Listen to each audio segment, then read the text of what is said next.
Vamos a comenzar el día de hoy con una lectura de un libro que me parece muy interesante del Colegio de México. Este libro se llama Familias en un mundo cambiante. Familias en un mundo cambiante. ONU Mujeres. Desde 2019. Desde luego, la edición de octubre de 2019. Diseño editorial, arte y diseño. Saludos a todos. Vamos a leer un libro, Familias en un mundo cambiante, el progreso de las mujeres en el mundo 2019-2020, ficha México. Realmente encontré estos libros y creo que tengo que seguir avanzando en cuanto al contenido de este tipo de libros cerca de las familias mexicanas, los matrimonios. Como presentación tenemos diversidad en los hogares, los arreglos residenciales y las dinámicas familiares en México, diversidad en la formación de las familias mexicanas, género, recursos y desigualdad socioeconómica, el trabajo no remunerado en México, la intersección entre género, familia e inmigración en el caso de México. Así es que, quien quiera ver opinión, el día de hoy pues no es la situación, vamos a leer. Quien quiera decir algo, pues también lo puede hacer. El día de hoy mi intención es simplemente leer. Quien quiera acompañarme, pues también lo invito a seguir esta lectura que en realidad hace tiempo no la hacía, pero que me llena tanto. Soy Sicomar Susano y pues cualquier repetición lo pueden ver, de hecho, en mi YouTube, Sicomar Susano. Así es que, sin más, pues buenas noches a todos. Voy a tomar un cafecito y a seguir leyendo. Pues bien, presentación. Las familias en México están cambiando, al igual que el papel que desempeñan las mujeres dentro de ellas. Las mujeres están casando menos y una fracción importante de ellas han optado por vivir en unión libre con sus parejas. Aunque algunas esperan hasta la tercera década de su vida para formar familias, la unión conyugal durante la infancia y la adolescencia sigue siendo muy frecuente, al igual que la maternidad adolescente. Si bien la proporción de uniones conyugales que terminan en separación o divorcio sigue siendo baja. Esta va en aumento. Por otro lado, la participación laboral de las mujeres se encuentra estancada después de aumentos importantes en décadas pasadas, mientras que la participación en la migración por motivos laborales ha ganado terreno frente a los motivos familiares. A pesar de su mayor participación en el trabajo remunerado, las mujeres continúan siendo las proveedoras principales del trabajo doméstico y de cuidado no remunerado en los hogares. Estas características de las familias y sus interrogantes deben ser centrales en el actuar del Estado. Hasta ahora, los esfuerzos de las políticas públicas orientadas a las familias han sido desarticulados, discontinuos e insuficientes. Para garantizar que las familias sean espacios de igualdad exentos de discriminación, es prioritario avanzar en una agenda integral de políticas estatales con tres componentes principales: reformas legales, políticas públicas intersectoriales y recursos fiscales suficientes. Entre las reformas recientes a los códigos civiles estatales y el federal en materia familiar, destaca la homologación de la edad mínima para contraer matrimonio. Ahora en todas las entidades federativas, menos en Baja California, tanto mujeres como hombres deben ser mayores de edad para contraer matrimonio sin excepciones y sin dispensas. Pero es necesario avanzar en la implementación efectiva de las leyes para erradicar el matrimonio de menores de edad en la práctica. En la ley y en la práctica se debe garantizar también que las uniones libres gocen los mismos derechos que los matrimonios civiles y que todas las personas tengan derecho a formar uniones, matrimonios y familias independientemente de su orientación sexual e identidad de género. Asimismo, se debe garantizar que la disolución de uniones conyugales no deje a las mujeres vulnerables social y económicamente. Vamos a ver si puedo hacer esto más para acá sin afectar aquí. Muy bien. Entre las prioridades de cualquier política pública orientadas a las familias están el reconocimiento de la reducción y la redistribución del trabajo doméstico de cuidados no remunerados que realizan mayoritariamente las mujeres con un enfoque de corresponsabilidad social entre el Estado, las familias y el mercado, así como la protección y promoción de los derechos de las mujeres migrantes, el acceso universal a la protección social, a los servicios públicos, incluidos la salud, la educación y el cuidado infantil. Con independencia de la ciudadanía o la condición de migrante, es fundamental para garantizar que las mujeres migrantes y sus familias puedan cumplir con sus responsabilidades de cuidados y no se vean empujadas a la pobreza. Asimismo, es necesario adoptar políticas económicas y sociales que aborden los factores que llevan a algunas mujeres y a hombres a migrar dejando atrás a sus familiares. Para consolidar las políticas públicas dirigidas a las familias y a la consecución de la igualdad entre mujeres y hombres es necesario destinar a tal fin suficientes recursos fiscales. Se estima que los países de ingresos medios como México deberían de asignar al menos 5% del Producto Interno Bruto para cerrar las brechas en ingreso, salud y cuidados. El progreso de las mujeres en el mundo es el informe insignia de la ONU. Mujeres da seguimiento a los avances en la igualdad de género en todo el mundo. En esta ocasión, el POU evalúa la realidad de las familias de hoy en el contexto de profundas transformaciones económicas, demográficas, políticas y sociales. Tal y como el informe global lo plantea, el mundo está cambiando con rapidez, las familias también están cambiando, al igual que el papel que desempeñan las mujeres y las niñas en ellas. En la actualidad no existe un modelo de familia normal, de hecho, nunca ha existido. Las leyes y políticas vigentes deben evolucionar y adaptarse para poder apoyar a todas las familias en su diversidad y responder a las necesidades de todos sus miembros. Como el informe global indica, garantizar que las familias en espacios de igualdad exentos de discriminación es esencial para el logro de los Objetivos del Desarrollo Sostenible. El ODS, es decir, esto que acabo de decir, Objetivos de Desarrollo Sostenible, lograr la igualdad entre los géneros y empoderar a las mujeres y a las niñas. Por ejemplo, exige eliminar la violencia y todas las prácticas nocivas, asegurar el acceso de las mujeres a los recursos económicos, incluso a través de los derechos sucesorios, y la igualdad en las leyes de familia, y promover la responsabilidad compartida del trabajo doméstico de cuidados no remunerado que recae desproporcionadamente sobre las mujeres. En línea con el informe global, en esta ficha se ofrece un panorama de los principales temas y datos para México, y la selección de temas responde a la necesidad de mostrar las dinámicas familiares y los distintos arreglos residenciales de la población poco visibilizados en el país, cuyas características son de enorme trascendencia tanto para el bienestar de las familias como en el ejercicio de los derechos de las mujeres y las niñas. En este sentido, el vínculo entre género, recursos y desigualdad socioeconómica, el trabajo doméstico y de cuidado no remunerado al interior del hogar, y la intersección entre género, familia e inmigración. La ficha México se ha elaborado a partir de la metodología del igual y ha utilizado como fuentes de información los censos de población de vivienda, encuestas sociodemográficas especializadas. A diferencia del POU, no incluye temas que también son sumamente relevantes en el país, pero que han sido tratados en profundidad en otras publicaciones e iniciativas de la ONU, Mujeres en México, entre ellos la violencia contra las mujeres, el embarazo y la fecundidad adolescente, así como la salud sexual y reproductiva en general. Belén Sanz, representante en México, ONU Mujeres, y Silvia Giorguli, presidenta del Colegio de México. Diversidad en los hogares, los arreglos residenciales y las dinámicas familiares en México. Composición de los hogares. En México existe una gran diversidad en la composición de hogares que resulta en diferencias tanto en la demanda de cuidados, de soporte económico, como en los roles de género al interior de los hogares. Por ello, las personas con las que viven las mujeres inciden en la participación de estas en el trabajo remunerado, en la división del trabajo doméstico y de cuidados no remunerados y en su bienestar económico. Datos de los 3 censos de población más recientes muestran que el tipo de hogar más común es el conformado por parejas con hijos e hijas.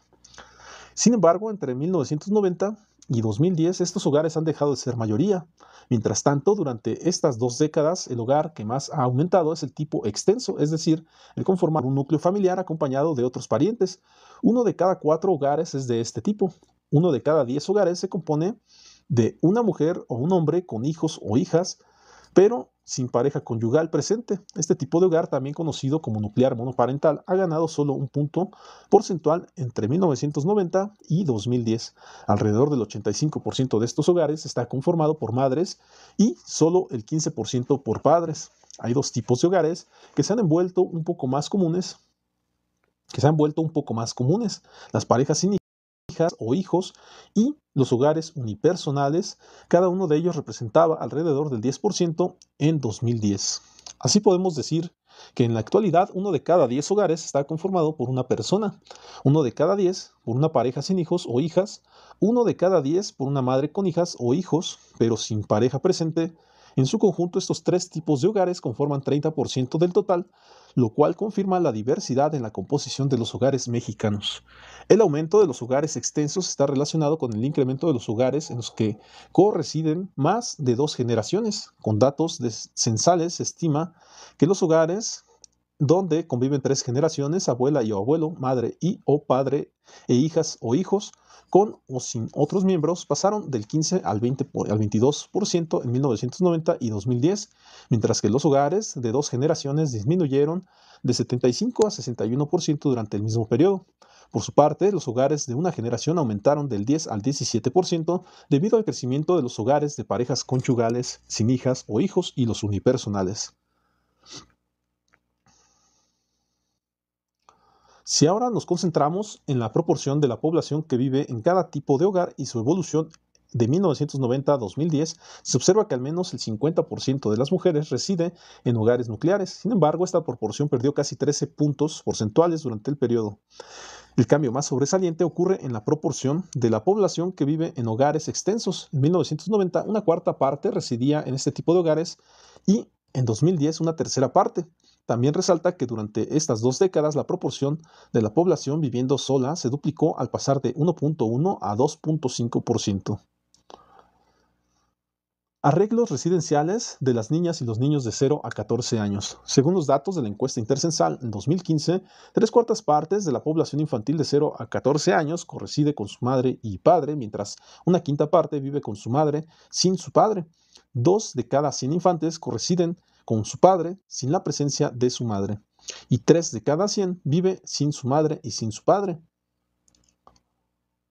Las niñas y los niños pueden vivir en hogares nucleares o extensos independientemente de la presencia de su madre o su padre. Al respecto, la encuesta intercensal 2015 indica que más de la mitad de las niñas y los niños de 0 a 14 años de edad, 57%, reside con su madre, padre y, si es el caso, con hermanas o hermanos, es decir, en arreglos residenciales nucleares biparentales. Por otra parte, 1 de cada 5 infantes, además de madre, padre y hermana o hermano, correside con otros parientes en arreglos residenciales biparentales extensos.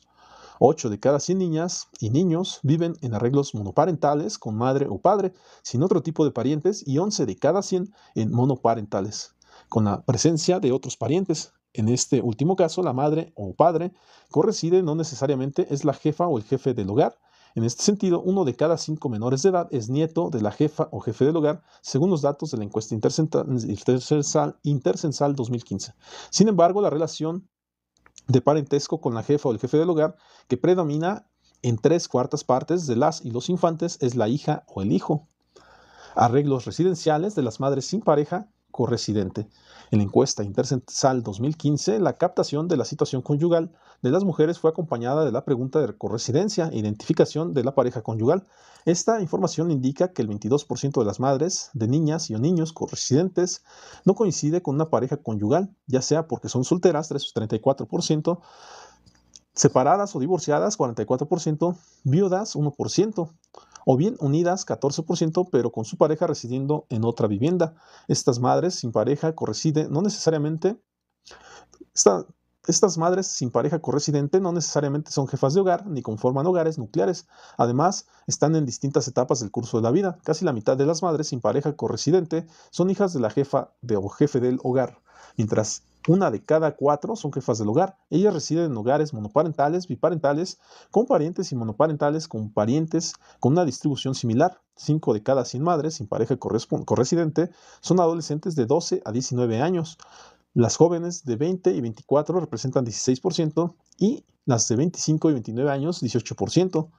1 de cada 5 tiene entre 30 y 34 años y el grupo más numeroso, 31%, corresponde a las que tienen entre 34 y 44 años. De esta manera, los datos más recientes sobre arreglos residenciales de la población mexicana que muestran muchas de las madres sin pareja corresidente no viven solas, solo 1/3 de ellas lo hace, y que 2/3 partes conforman hogares extensos, ya sea encabezados por ellas mismas o por su madre o padre. En muchos casos, la corresidencia con otros parientes sirve para proporcionar el apoyo económico mutuo, cuidados y asistencia. Es probable que las madres sin pareja corresidente que viven sin otros parientes lo hacen porque tienen suficientes recursos económicos para hacerlo.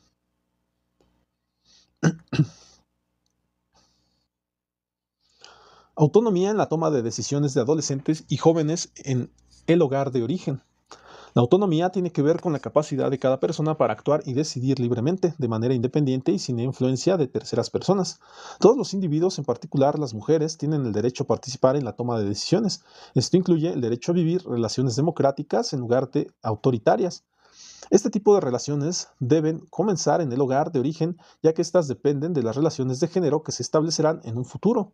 Datos de la encuesta intercensal 2015, datos de la encuesta nacional de la juventud 2000 y 2010 proporcionan una primera visión a la autonomía que adolescentes y jóvenes gozan en el hogar de origen. Las diferencias de género son marcadas, por ejemplo, 3/4 de los adolescentes reportaron que podían decidir tener novia de manera autónoma, mientras que menos de la mitad de las adolescentes reportó lo mismo. Aunque decidir sobre tener novia o novio de manera autónoma aumenta con la edad y ha aumentado en los 10 años que separan los levantamientos, las mujeres siguen reportando menor autonomía que los hombres. Las de 20 a 24 años en 2010 apenas igualan el nivel de autonomía que gozaban los hombres de 15 a 19 años en 2000. Esta tendencia se mantiene en lo relativo a decidir de manera autónoma sobre salir con amigos o amigas y llegar tarde a casa, aun cuando el paso de la edad de 15 a 19 a 20 a 24 y del tiempo de 2000 a 2010 resultan en un aumento de la proporción de las adolescentes y las jóvenes que deciden de manera autónoma si salen con amigas o amigos y llegan tarde. En todos los casos, las mujeres gozan de mucha menor autonomía. Entonces, aunque las madres y o los padres otorgan cada vez mayor autonomía en la toma de decisiones o adolescentes y jóvenes, las diferencias por sexo siguen siendo muy marcadas. Autonomía de las mujeres en las relaciones de pareja. La autonomía tiene múltiples dimensiones y es diferente en cada ámbito en que se desenvuelven las mujeres, de manera que se puede tener autonomía en un contexto y no en otro. La toma de decisiones en el ámbito de las relaciones de pareja es de sumo interés en cuestión de autonomía, libertad y empoderamiento de las mujeres. La encuesta nacional sobre la dinámica de las relaciones en los hogares 2011 muestra, por ejemplo, que 24.7% de mujeres casadas unidas o alguna vez unidas estuvo de acuerdo en que una buena esposa debe obedecer a su esposo en todo lo que le ordene, y 66.3% de ellas estuvo de acuerdo en que el hombre debe responsabilizarse de todos los gastos de la familia. Además, según los datos del ENDIRED 2016, más de la mitad, del 57% de las mujeres unidas o previamente unidas, puede o podía decidir de manera autónoma si trabaja o estudia, mientras 43% tiene que negociar la decisión con su pareja. Igualmente, una de cada 3 mujeres no goza de autonomía para salir de casa y una de cada 4 para comprar cosas para ella. También 14% de las mujeres tiene que consultar con su pareja sobre el tipo de ropa y arreglo personal. Únicamente 11% de las mujeres unidas o previamente unidas puede decidir de manera autónoma tener hijos y cuántos y cuánto y cuándo tenerlos. Entonces, en cuanto a la toma de decisiones, hay mucho camino que recorrer para alcanzar la autonomía de las mujeres en pareja. Sin duda, esto es reflejo de la marcada diferencia de género en la autonomía que las adolescentes y jóvenes gozan en su hogar de origen, donde los hombres son libres de decidir sobre muchos aspectos de su vida en mucho mayor medida que las mujeres. Diversidad en la formación de familias mexicanas. El proceso de formación y disolución de uniones conyugales en México se caracteriza tanto por estabilidad como por cambio. Por un lado, la edad mediana a la primera unión se ha situado alrededor de los 21 años por más de 50 años. Incluso ha bajado a partir de 2010. Esta estabilidad se debe básicamente a la perseverancia de la unión temprana. Una de cada 5 mujeres entra en unión conyugal antes de cumplir mayoría de edad. Estas uniones tempranas ahora coexisten con uniones que se celebran en la tercera década de la vida de otras mujeres, reflejando desigualdades profundas y persistentes entre distintos grupos sociales. El aumento de la unión libre es uno de los cambios más significativos en la formación conyugal. Hoy en día, una de cada 3 mujeres vive en unión libre. Este tipo de unión se ha convertido cada vez más en un espacio socialmente aceptable para la llegada y crianza de las niñas y niños. En paralelo, la separación y el divorcio han aumentado, aunque la mayoría de las parejas continúan unidas por décadas. Una de cada 3 se disuelve antes de llegar al 10º aniversario. Estas y otras características de nupcialidad mexicana tienen consecuencias en la igualdad de género, el empoderamiento y el bienestar de las niñas, adolescentes y mujeres a lo largo del curso de la vida. Lo anterior se debe, entre otras cosas, a la relación entre la formación de uniones y el inicio de la maternidad. Edad a la primera unión conyugal. La ocurrencia de la primera unión conyugal es uno de los eventos más significativos en la transición de la juventud a la edad adulta. Al entrar en unión conyugal, las mujeres adoptan el rol de esposa y en la mayoría de los casos, el de principal proveedora del trabajo doméstico y de cuidados no remunerados. Asimismo, Asimismo, en muchas ocasiones este paso en el curso de la vida se acompaña de la transición a la maternidad, la cual incrementa sustantivamente el tiempo que las mujeres dedican a los cuidados. La edad mediana a la primera unión se mantuvo constante alrededor de los 21 años en las mujeres nacidas entre 1965 a 1989. Sin embargo, los promedios ocultan la diversidad que existe entre las zonas rurales y urbanas, entre regiones y entre grupos socioeconómicos. Por ejemplo, las mujeres rurales siempre se han unido más temprano que las urbanas. Entre las nacidas en el medio rural, entre 1985 y 1994, la edad mediana es de 19 años y en medio urbano es de 22.7. Así pues, aunque las diferencias rural-urbanas han disminuido a través de las generaciones, el gradiente rural-urbano continúa. Asimismo, mayores niveles educativos y oportunidades laborales para las mujeres resultan en edades más tardías a la formación de uniones. La relación positiva entre el nivel educativo y la entrada en unión es clara en las mujeres mexicanas nacidas desde 1965 a 1989. Por ejemplo, las que tienen preparatoria se unen aproximadamente 2 años más tarde que las que tienen secundaria y 3 más tarde que las que tienen primaria. Aun cuando la relación educación-unión persiste a lo largo de las generaciones, las edades medianas a la primera unión se han rejuvenecido en las mujeres con primaria, secundaria y preparatoria, resultando además en diferencias menos marcadas entre estos grupos educativos. Es decir, conforme a los niveles educativos se han elevado a través de las generaciones, avanzar en los primeros 3 niveles escolares considerados tiene ahora menores efectos sobre la edad a la unión. En cambio, las universitarias se unen cada vez a mayor edad y la diferencia en las edades medianas a la unión entre ellas y las de menor nivel se ha incrementado. Por ejemplo, la brecha universidad preparatoria ha pasado de 3 a 5 años. De este modo, el efecto de tener educación universitaria sobre la edad a la primera unión es más fuerte ahora que en el pasado. Entonces, paradójicamente, el aumento en los niveles educativos de las mujeres se ha acompañado de una polarización en la edad y a la primera unión entre aquellas con universidad y las que no alcanzan ese nivel. A pesar de que más mujeres han accedido en mayor medida a la educación, el contexto socioeconómico y familiar en el que viven no ha mejorado mucho. Matrimonios y uniones tempranas de niñas y adolescentes. El tiempo de ocurrencia de la primera unión tiene implicaciones importantes sobre el curso de la vida de las mujeres y por ende en su bienestar inmediato y futuro. Cuando la unión conyugal ocurre durante la infancia o la adolescencia, las mujeres adquieren los roles de esposa y madre que por sus demandas físicas y sociales son prematuros para su edad. Algunas de ellas también dejan el rol de estudiante, lo que limita sus posibilidades de inserción y permanencia en el mercado laboral y su capacidad de tener ingresos propios, lo cual afecta su bienestar social y económico actual y futuro, exponiéndolas a la pobreza, la discriminación y la violencia. Latinoamérica es la única región en el mundo donde la formación de uniones conyugales tempranas ha aumentado en las últimas décadas. En México no se observa un aumento, pero sí una permanencia de este fenómeno en el tiempo, a pesar de que las mujeres de generaciones recientes tienen más oportunidades educativas y laborales. La tasa de matrimonio infantil se ubica encima del 20%, es decir, 1 de cada 5 mexicanas entra en matrimonio o unión libre antes de cumplir la mayoría de edad. De hecho, la tasa mexicana es una de las tasas más altas en Latinoamérica y la más alta de los países de la Organización de la Cooperación y Desarrollo Económicos, la OCDE. Al hablar de matrimonio infantil nos referimos a las mujeres y no a los varones porque es en ellas donde el fenómeno es prevalente, dados los estereotipos y la discriminación de género que hacen esta práctica común y socialmente aceptable en las niñas y no en los niños. La tasa de matrimonio infantil en los varones es de apenas 4%, según los datos de la Encuesta Nacional de la Juventud 2010. Esta diferencia deja claro que las mujeres que se unen conyugalmente, siendo menores de edad, generalmente lo hacen con varones considerablemente mayores a ellas. Aunque el matrimonio infantil es más común en la población rural y en los niveles educativos y socioeconómicos bajos, las tasas de matrimonio infantil también son considerablemente elevadas entre las mujeres urbanas, 23%, las que tienen nivel educativo de preparatoria, 15%, y las de estrato socioeconómico medio, 13%.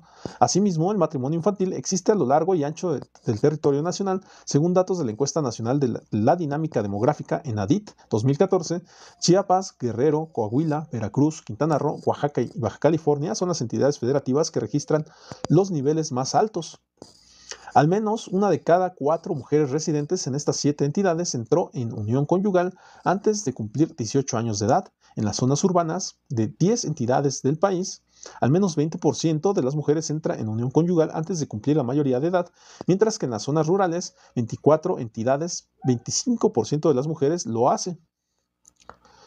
Como fue señalado, el matrimonio infantil es más común en niveles educativos bajos y es menos común en los niveles altos. Sin embargo, al aumentar los niveles educativos, esta relación positiva se ha tornado compleja, conforme aumenta el peso relativo del grupo de mujeres con educación secundaria en generaciones recientes.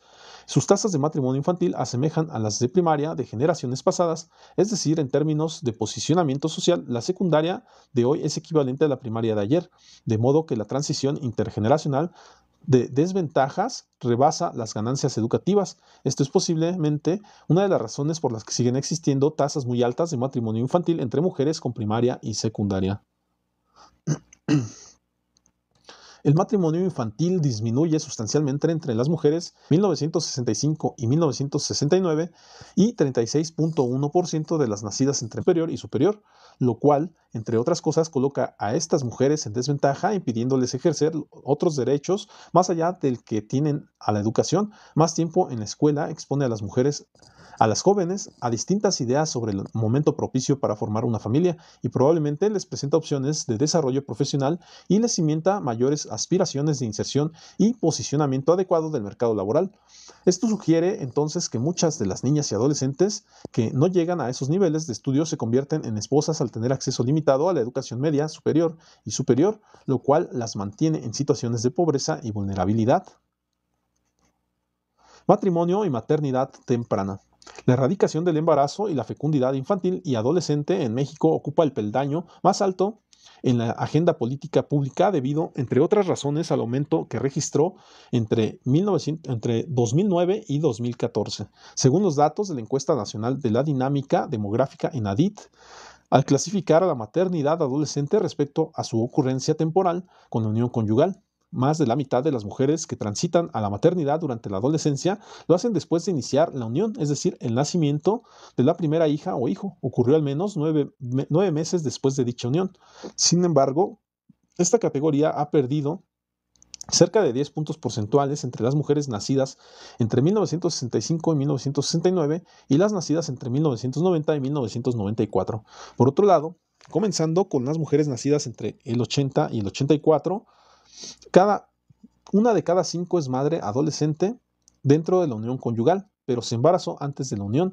Estos nacimientos ocurridos entre el primer y el octavo mes de la unión, denominados aquí simultáneos, han ido en aumento, mientras que las mujeres nacidas entre 1965 y 1969 representaban cerca del 16%, en las nacidas entre 1990 y 1994 representan ya una quinta parte, el 22.4%. Finalmente, las madres adolescentes que no se unieron antes de los 20 años, con la de mayor impacto es su relación con el inicio de la maternidad, que a su vez influye en la progresión de los nacimientos y por ello en el número total de hijas o hijos que tendrán las mujeres durante su vida reproductiva.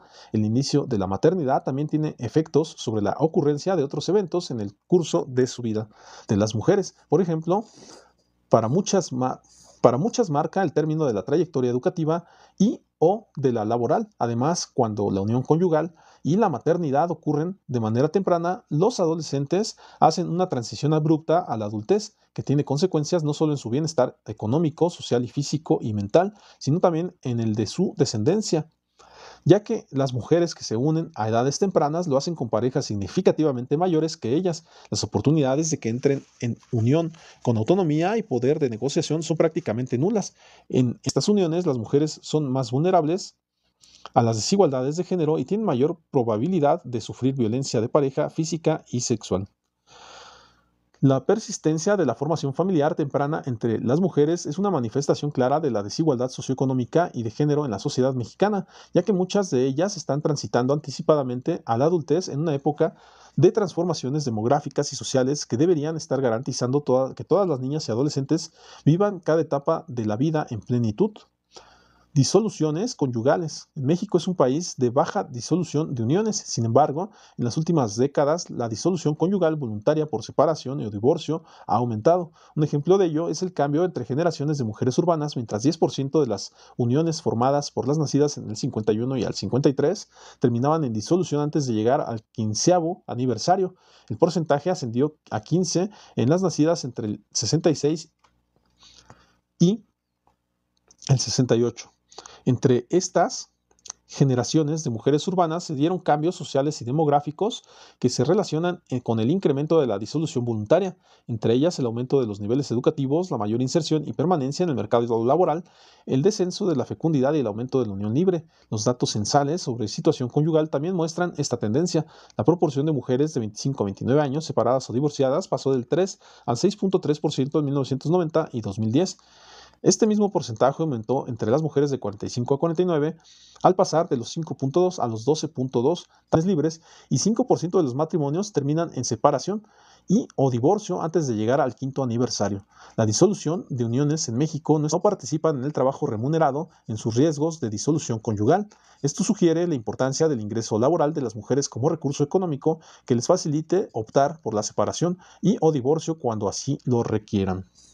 Debido al aumento de la unión libre y de la participación de las mujeres en el trabajo remunerado, es de esperarse que la disolución voluntaria de uniones continúe su paulatino aumento. De suceder, también aumentará el número de niñas y niños que vivan sin su padre corresidente, lo que incidirá en la diversidad de arreglos residenciales. Dadas estas tendencias sociodemográficas evidentes, es tarea del Estado reconocerlas y asegurar que éstas no resulten en discriminación, desigualdad y pobreza para las mujeres y sus descendientes.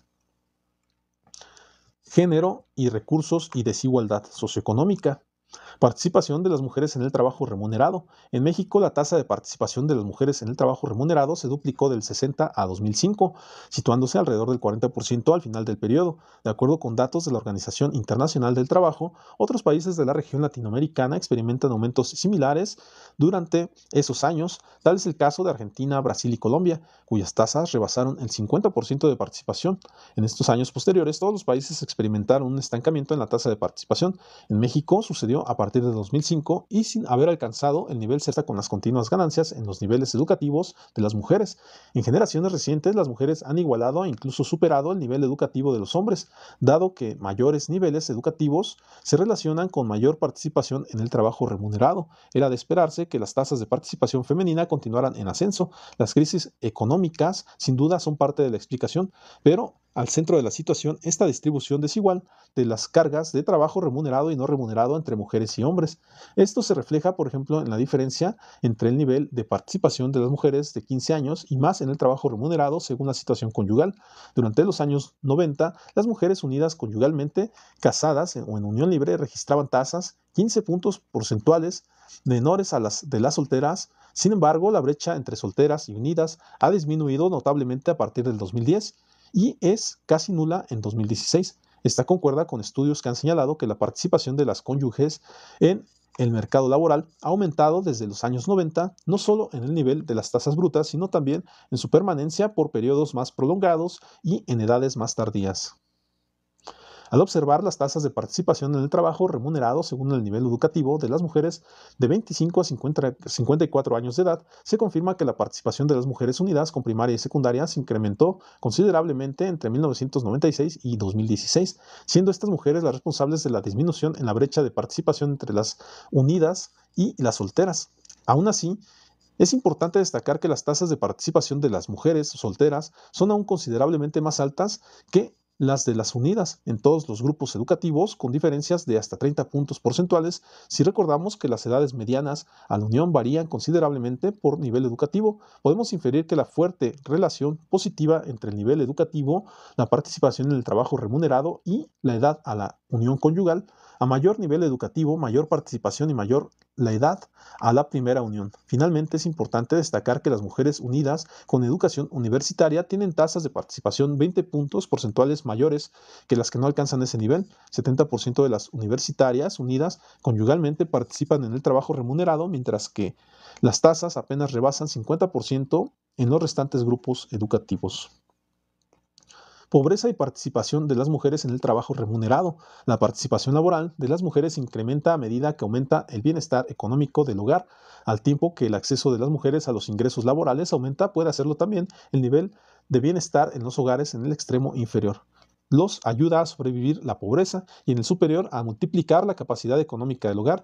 En este sentido, siguiendo la metodología de pobreza propuesta por el Consejo Nacional de Evaluación de Política de Desarrollo Social, Coneval, se estiman que en 2010 las mujeres en pobreza extrema registraron una tasa de participación en el trabajo remunerado de 55.4%, mientras la tasa para las no pobres y no vulnerables fue del 66.2%. Otros trabajos han señalado también que la participación en el trabajo remunerado de cónyuges e hijas ha tenido como objetivo compensar la baja en los ingresos laborales de los hogares en los sectores precarios y subordinados.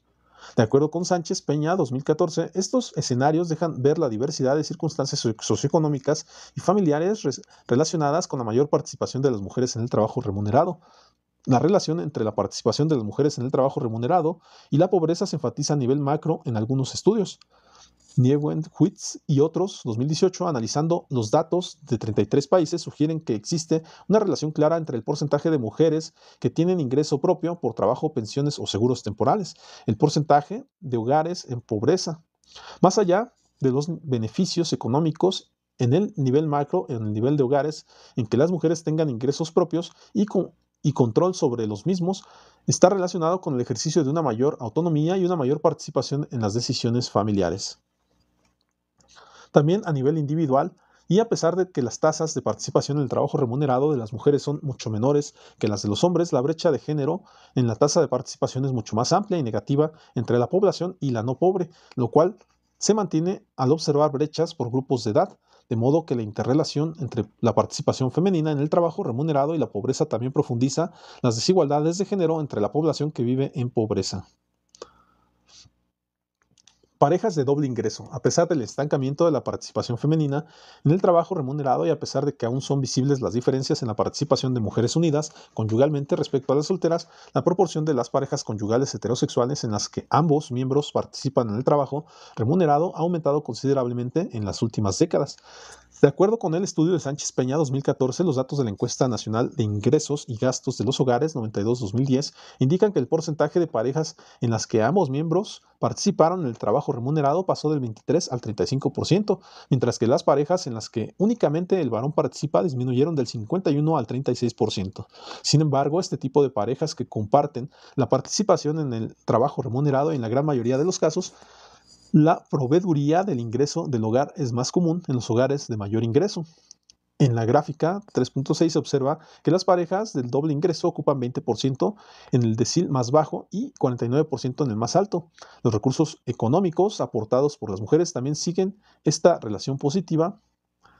En el cuadro 3.1 se observa que mientras las mujeres en hogares del primer decil de ingreso dedican 30 horas al trabajo remunerado, las del décimo dedican 40 horas. Asimismo, la proporción de ingreso del hogar que aquellas aportan es 25% en el primer decil y 43% en el último. Finalmente, hay una gran diferencia en el porcentaje de hogares de parejas de doble ingreso que cuentan con seguridad social de la mujer trabajadora, 5% en el primer decil contra 75% en el décimo. Así, estas parejas están estratificadas tanto en su prevalencia como en sus recursos, posiblemente por la selectividad de la inserción al trabajo remunerado, su capacidad de generar ingresos al contar con dos perceptores y la tendencia a unirse conyugalmente entre iguales en términos socioeconómicos. Esta estratificación genera desigualdad en el uso del tiempo y posiblemente en otras dimensiones de las relaciones de género en los hogares. El trabajo remunerado y el ingreso laboral de las mujeres incide en los tiempos de trabajo doméstico y de cuidados no remunerado y su brecha de género. De las parejas de proveedor único, además, tanto las horas dedicadas al trabajo doméstico y de cuidados como la brecha de género disminuyen en las parejas de doble ingreso conforme aumenta el nivel socioeconómico del hogar. Estas características agudizan las desigualdades socioeconómicas y de género aún presentes en la sociedad mexicana. Hogares encabezadas por mujeres y pobreza. En diversas sociedades, el aumento de hogares encabezados por mujeres sin pareja corresidente refleja cambios en la estructura y composición de los hogares, resultante de la disolución de uniones conyugales por separación, divorcio o viudez, del aumento en las mujeres que se convierten en madres sin pareja y de los flujos migratorios que pueden ser selectivos por sexo y estado conyugal. Sin importar las razones de su existencia, los hogares encabezados por mujeres con frecuencia se encuentran en situaciones de mayor vulnerabilidad económica que los encabezados por hombres. El más claro ejemplo de esta vulnerabilidad se manifiesta al observar el grado grado de inseguridad alimentaria de los hogares, independientemente de su clasificación como hombres o no pobres. La brecha de género en el porcentaje de hogares con inseguridad alimentaria moderada y severa indica que hay más hogares con jefatura femenina que masculina con estos grados de inseguridad alimentaria.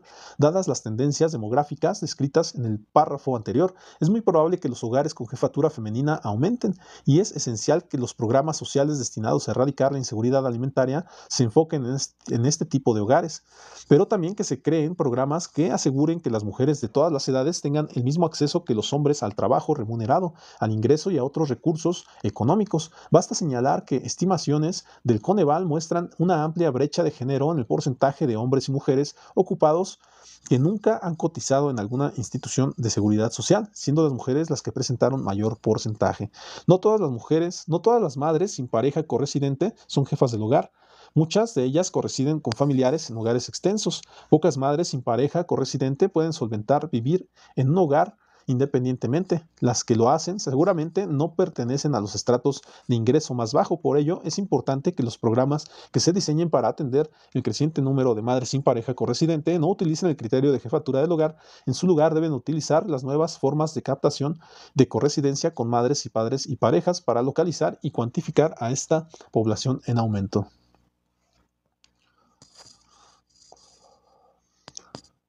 El trabajo no remunerado en México. El trabajo doméstico y de cuidados no remunerado, llevado a cabo principalmente por las mujeres, es una de las áreas en donde se registran las desigualdades de género más significativas en cualquier sociedad, al considerar la totalidad de actividades productivas realizadas en México, las cuales incluyen tanto el trabajo remunerado como el no remunerado. En el año 2014, las mujeres aportaron 70.6% de su tiempo a este último, mientras el tiempo destinado por los hombres se ubicó por debajo del 30%. Este dato nos podría llevar a una amplia discusión en torno a la importancia del trabajo no remunerado en la reproducción social. Sin embargo, un dato sintético que visibiliza la importancia que tiene el trabajo no remunerado es el que se muestra en la cuenta satélite del trabajo no remunerado. El valor económico del trabajo no remunerado en labores domésticas y de cuidados alcanzó un nivel equivalente a 5.1 billones de pesos mexicanos, 250,000 millones de dólares, representando el 23.3% del Producto Interno Bruto mexicano. La carga global de trabajo también ha sido un indicador que expresa la desigualdad entre hombres y mujeres, de suerte tal que en nuestro país las mujeres realizan en promedio 10 horas más a la semana que los hombres, considerando los dos tipos de trabajo, remunerado y no remunerado.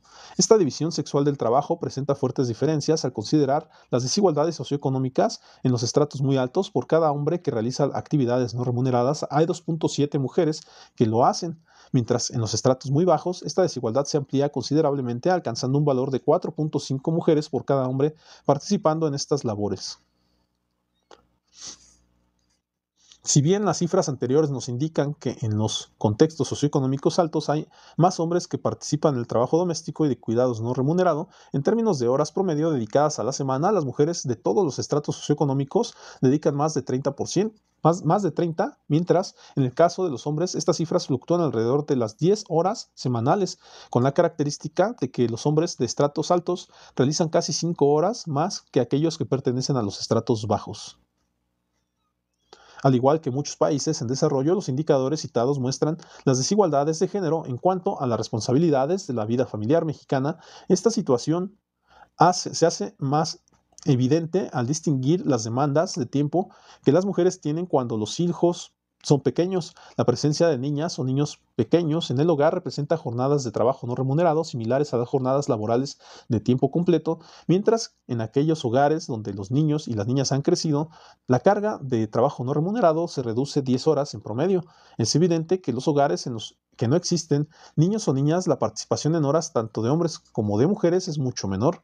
No obstante, el trabajo doméstico y de cuidados no remunerado no necesariamente se tiene que realizar, ya que forma parte del sostenimiento de la vida cotidiana con actividades como preparar y servir alimentos, limpiar la casa, lavar y planchar la ropa y hacer las compras que son indispensables para los seres humanos.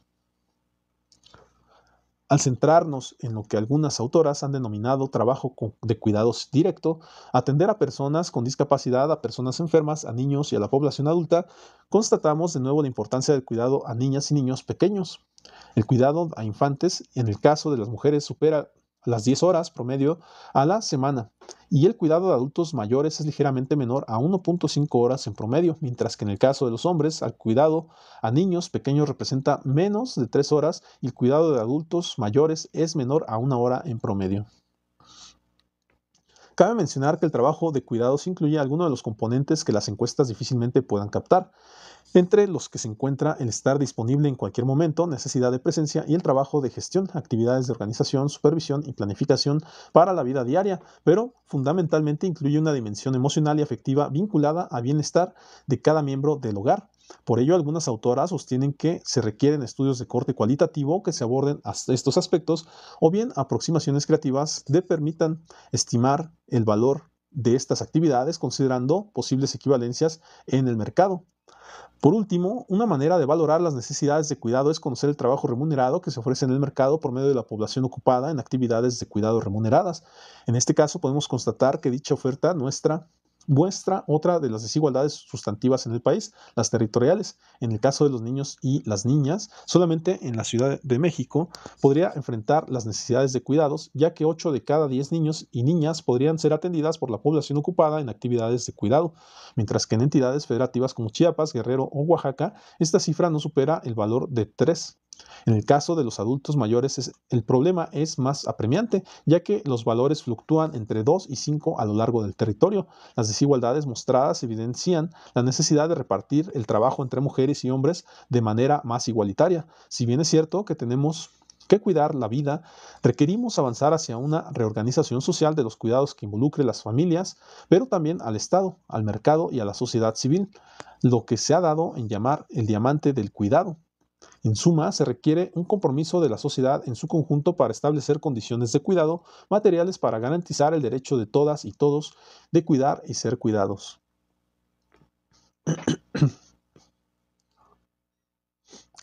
La intersección entre género y familia, migración, es el caso de México. Las mujeres mexicanas han participado de manera activa y persistente en la migración a Estados Unidos a lo largo de los 100 años. La migración mexicana a Estados Unidos comprende alrededor del 98% de los movimientos internacionales y de connacionales, situación que facilita su estudio al concentrarnos casi exclusivamente en tales desplazamientos. Persiste la premisa de que desde hace más de un siglo la inmigración mexicana a este país estaba conformada casi exclusivamente por hombres y que las mujeres se integraron de manera clara desde el último cuarto del siglo XX. La gráfica 5.1 muestra que el contingente femenino siempre ha estado presente en la movilidad al vecino país del norte. Los volúmenes acumulados de mujeres stocks en ese país son muy similares a los de los varones a lo largo de 117 años, de manera que la proporción de mujeres varía entre 41 y 50% en ese lapso. En el caso de los flujos de mexicanos hacia Estados Unidos, los datos de la gráfica 5.2 basados en la encuesta de migración en la frontera norte, que es el único instrumento con el que contamos para medir flujos en México, revelan, a diferencia de los datos del stock que se presentan en la gráfica anterior, una menor proporción de mujeres en el flujo migratorio, justo porque ellas tienden menos al retorno y más al asentamiento que los hombres. Durante el periodo analizado también se observa la caída del flujo migratorio en términos relativos fue menor para las mujeres que para los hombres y después de 2005 el peso relativo de las mujeres en el flujo migratorio a Estados Unidos aumenta. Las gráficas previas muestran igualmente la disminución sustancial de flujos mexicanos a Estados Unidos en los últimos años, lo que ha impactado en el volumen acumulado de las personas nacidas en México y residentes allá. Mexicanas, migrantes, migración exclusivamente de acompañamiento. La migración de mujeres con fines distintos al trabajo no remunerado del hogar y vinculado a su papel de acompañante del cónyuge, padre, hermano, familiar, varón, se hace evidente en el cuadro 5.1, al menos 3 de cada 5 mujeres están insertas en el mercado laboral estadounidense, porcentaje mayor respecto a aquellos que permanecen en México, 2 de cada 5, aunque más de la mitad de la mano de obra femenina en Estados Unidos se concentra en ocupaciones de servicios de baja cualificación, como servicios de limpieza o preparación de comida y ventas, apoyo administrativo y de oficina. Se observa un reducido contingente que ya desempeña labores de alta cualificación. La participación económica más elevada de las mujeres mexicanas en Estados Unidos respecto de las mexicanas no migrantes y su participación en diversas ocupaciones, incluyendo las de alta calificación, es un ejemplo de que las connacionales también migran al vecino país con un objetivo distinto al acompañamiento y permanencia exclusiva en el ámbito doméstico. Uno de los cambios fundamentales en la dinámica de la migración mexicana a Estados Unidos es la transición de una migración de carácter principalmente laboral a una mixta con un creciente componente familiar, a la par del aumento de la población mexicana en Estados Unidos entre 1980 y 2017. También se da un notable incremento en el número de hogares encabezados por mexicanos, de menos de 1 millón a 5.3 en esos años. Además del colapso de casi 40 años de la jefatura de los hogares, han pasado de ser mayoritariamente masculina a una en donde 4 de cada 10 jefes son mujeres. De igual manera, el mayor tiempo de estancia de los mexicanos en ese país ha modificado la estructura y composición de sus hogares. En el periodo analizado, aunque predominan los hogares con ciudadanía mixta, miembros mexicanos y estadounidenses, con y sin ciudadanía, aumentan los hogares en donde todos los integrantes son ciudadanos estadounidenses. Otro cambio sustancial refiere al aumento de hogares con presencia de hijas e hijos menores de 18 años, todos nativos estadounidenses. El reciente aumento del retorno tiene una creciente participación femenina y componente familiar. El retorno a México de connacionales procedentes de Estados Unidos es un escenario cada vez más frecuente y se observan cambios en la composición por sexo. Antes el retorno era primordialmente masculino, pero las cifras más recientes de migración de retorno, quinquenio 2010-2015, revelan que una tercera parte de ese flujo está constituida por mujeres y otro componente de magnitud similar lo constituyen los menores de 18 años, menores en su mayoría nativos estadounidenses que presumiblemente regresan a nuestro país acompañando a sus padres, quienes sí nacieron en México. Inédito incremento de la migración en tránsito y de las solicitudes de refugio y asilo en México. Actualmente hay un incremento inédito de la migración de tránsito y de las solicitudes de refugio y asilo en México, en lo que se refiere a migrantes detenidos por la INM debido a la no acreditación de su situación migratoria. Se observa que una cuarta parte de las detenciones corresponde a mujeres, principalmente adultas, y como se muestra en el cuadro 5.4, hay una creciente migración de menores acompañados y no acompañados. En los migrantes menores de 11 años, la composición es más equilibrada por sexo, pues cerca de la mitad son mujeres. Por otro lado, el número de menores extranjeros presentados al Instituto Nacional de Migración exhibe fluctuaciones en el tiempo. En 2014 se reportaron 23.096 individuos, mientras que en 2018 se incrementó a 31.717, aunque en 2016 se registró mayor número de menores detenidos, poco más de 40.000 individuos. Recomendaciones. Durante el desarrollo de este documento se ha dejado evidencia sobre la diversidad de las familias mexicanas, considerando justamente esta diversidad y los cambios acontecidos en algunos rubros. Es necesario plantear recomendaciones que permitan atender los retos que han quedado evidenciados, así como atender demandas clave para el diseño de políticas públicas que den respuesta a las desigualdades, discriminación y exclusión que pueden vivir las mujeres al interior de las distintas conformaciones familiares, las cuales se señalan en los siguientes puntos. Garantizar servicios públicos accesibles y de calidad para apoyar a las familias y promover la igualdad de género.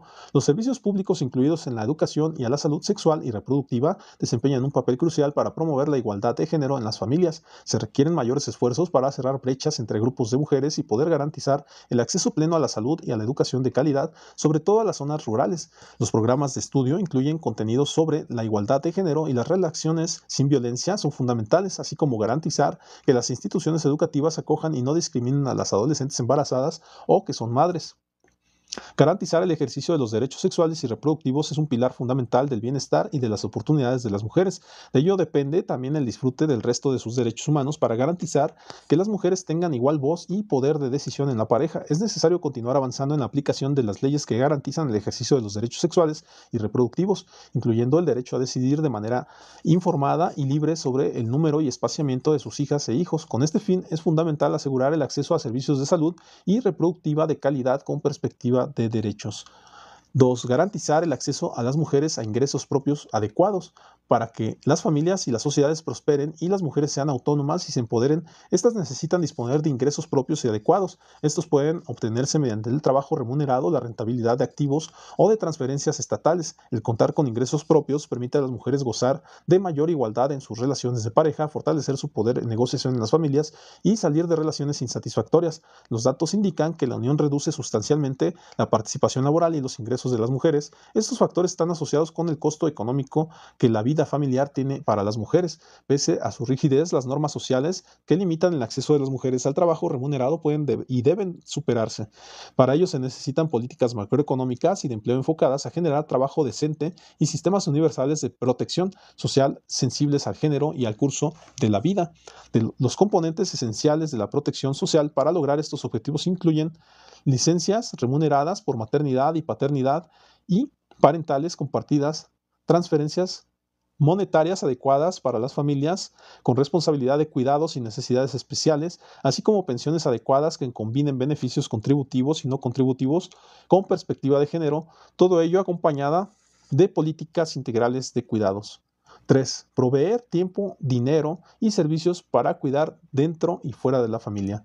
Las familias realizan la mayor parte del trabajo doméstico y de cuidados no remunerado, ya sea para atender a niñas y niños, personas adultas o adultos mayores.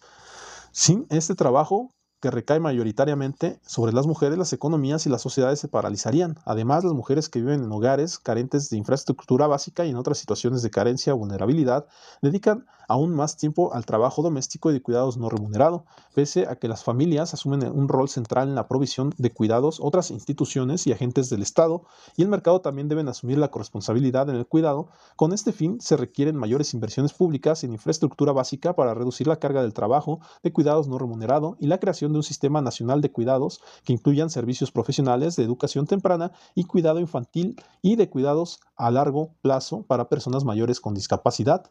4. Implementar políticas y normas migratorias orientadas a las familias y a los derechos de las mujeres. Aunque la migración puede ofrecer nuevas oportunidades a las mujeres, con frecuencia exige a las familias sortear una compleja red de políticas y normas que influyen en la posibilidad que tienen sus integrantes de vivir juntos o separados. En el caso particular de la migración mexicana a Estados Unidos, es necesario incorporar la dimensión de género en las políticas de protección consular para mexicanos, dado la destacada participación de las mujeres en el terreno laboral y familiar en ese país. El creciente volumen de retornados a México y su composición en la que se involucran mujeres y menores de edad obliga a considerar la dimensión familiar e integración de las menores a los servicios educativos y de salud y cuidar las condiciones de las viviendas a las que retornan. La aparición y volúmenes de los migrantes en tránsito, particularmente en el caso de los menores acompañados, obliga de nuevo a considerar la dimensión familiar y el principio de no separación de las familias, así como la protección e interés superior de la niñez, además de considerar la dimensión familiar. Las medidas de protección de derechos humanos de los migrantes en México deben incorporar la dimensión de género, el acceso universal a la protección social y a los servicios públicos, incluidos la salud, la educación y el cuidado infantil, y de infantes y adultos mayores con problemas motrices, discapacidad o enfermedades discapacitantes, con independencia de la ciudadanía o la condición de migrante. Es fundamental para garantizar que las mujeres migrantes y sus familias puedan cumplir con sus responsabilidades de cuidados y no se vean empujadas a la pobreza. Asimismo, es necesario adoptar políticas económicas y sociales que aborden los factores que llevan a algunas mujeres y hombres a migrar, dejando a otras a sus familiares. 5. Mejorar las estadísticas sobre familias y hogares con enfoque de género. Existen importantes lagunas en nuestro conocimiento sobre la vida familiar. Las limitaciones de los datos afectan significativamente la capacidad de quienes deben formular políticas públicas y adoptar las vigentes, de manera que reflejen las realidades cambiantes de las familias de hoy. Es preciso fortalecer los sistemas de registro civil y estadísticas vitales que recopilan la información sobre los acontecimientos de clave de la vida: nacimiento, defunción, matrimonios, divorcio. Los censos y las encuestas nacionales representativas requieren una profunda revisión metodológica con el fin de captar mejor la diversidad en la composición de los hogares y ofrecer datos confiables a nivel individual. Es necesario identificar y eliminar tanto las brechas de género en la cobertura de las fuentes de datos como los sesgos presentes en los instrumentos de recopilación de datos utilizados en la actualidad, así como fortalecer las capacidades de traducción y adaptación multilingüe y multicultural. Para estas medidas se requiere, por encima de todo, invertir y capacitar a las oficinas nacionales de estadísticas para visibilizar la situación de las familias y particularmente la condición social de las mujeres y las niñas. También es preciso fortalecer las capacidades de las dependencias y entidades de las administraciones públicas, tanto federales como locales, para realizar análisis de género que permitan formular políticas sensibles a las desigualdades entre mujeres y hombres y entre distintos tipos de arreglos de los hogares, así como políticas con perspectiva de género que promuevan y protejan los derechos de las mujeres, apoyen la vida en la diversidad familiar. Asimismo, es necesario tomar en cuenta métodos cualitativos y enfoques interdisciplinarios que contemplen y contextualicen la información cuantitativa. Bien, esto ha sido todo el día de hoy. Realmente me pareció un excelente tema. ONU Mujeres. ONU Mujeres es la organización de las Naciones Unidas dedicada a la igualdad de género e empoderamiento de las mujeres, defensora mundial a favor de las mujeres y las niñas. ONU Mujeres se creó para fomentar el progreso que permita cubrir las necesidades de todo el mundo. ONU Mujeres apoya a los Estados miembros de las Naciones Unidas en el establecimiento de las normas internacionales para lograr la igualdad de género y trabajo con los gobiernos de la sociedad civil en la creación de las leyes, políticas, programas y servicios necesarios para aplicar dichas normas. También respalda la igualdad de participación de las mujeres en todos los aspectos de la vida, centrándose en 6 esferas prioritarias: el incremento de liderazgo, de la participación de las mujeres, la eliminación de la violencia contra las mujeres, la participación de las mujeres en todos los procesos de paz y seguridad, el aumento del empoderamiento económico de las mujeres, la incorporación de la igualdad de género como elemento central de la planificación del desarrollo y presupuesto nacional. Además, ONU Mujeres coordina y promueve el trabajo del sistema de las Naciones Unidas en lo que respecta al fomento de igualdad de género. Este documento es de ONU Mujeres, el Colegio México, por un planeta 50-50 en 2030. Demos paso por la igualdad de género. Y aquí está Colmex, Agenda Colmex. Creo que es un documento, imagino, Colima o algo así. El caso es que fue un excelente documento. Les agradezco a ustedes que hayan estado aquí durante esta lectura. Yo soy Sicomar Susano. En mis redes sociales de Sicomar Susano en YouTube va a estar la repetición un poquito aumentada de velocidad. Si en realidad estuve lento o rápido, le voy a aumentar un poco la velocidad, a lo mejor poquito, para que si a ustedes les gustó, lo puedan recomendar y por ahí esta lectura le pueda llegar a más mujeres, que creo que es un gran documento y les puede servir a muchas personas. Así es que nos vemos y descansen. Nos vemos en la siguiente. Les repito, Sicomar Susano en YouTube. Así es que inviten o suscríbanse y por ahí nos vemos en la siguiente lectura. Cuídense y buenas noches. Hasta luego.